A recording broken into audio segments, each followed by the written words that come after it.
most like convenient thing to read. And I think that's where embeddings will really come in handy later on. So I'm gonna go ahead and configure the API key, and I'm just storing it here in Colab Secrets. And yeah, like I mentioned, this is the model I'll be using today, is Gemini 2.0 Flash Experimental. I'm gonna set up the clients with my API key. And what I'm going to start doing is generating text and table summaries. So what this does is essentially summarizes a lot of the text to pull the most relevant information out of it. And I've created a prompt to do this, basically saying, you know, you're an agent tasked with summarizing research tables and text for the purpose of retrieval. And these summaries will be embedded and used to retrieve raw text or table elements. So your job is to give a concise summary of the tables or text such that it's well optimized for retrieval. And I've kind of given a spot to like insert that text right here.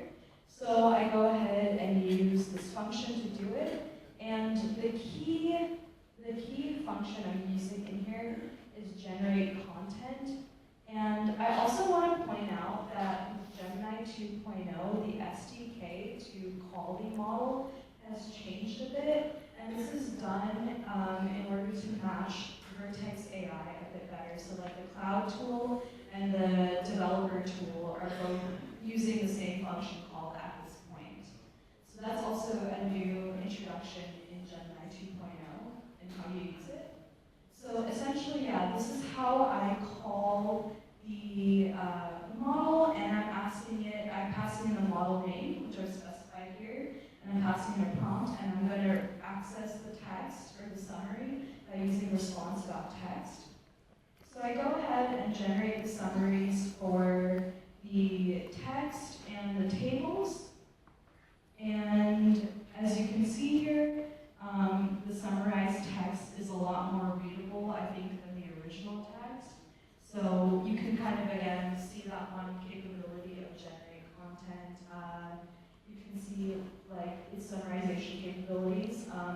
And like I mentioned, there's also a notebook in this repo that uses 1.5, so you can compare and contrast like maybe the summaries, like what you think is like better. I personally think between the both of them, the 2.0 one is slightly more concise, but also detailed at the same time.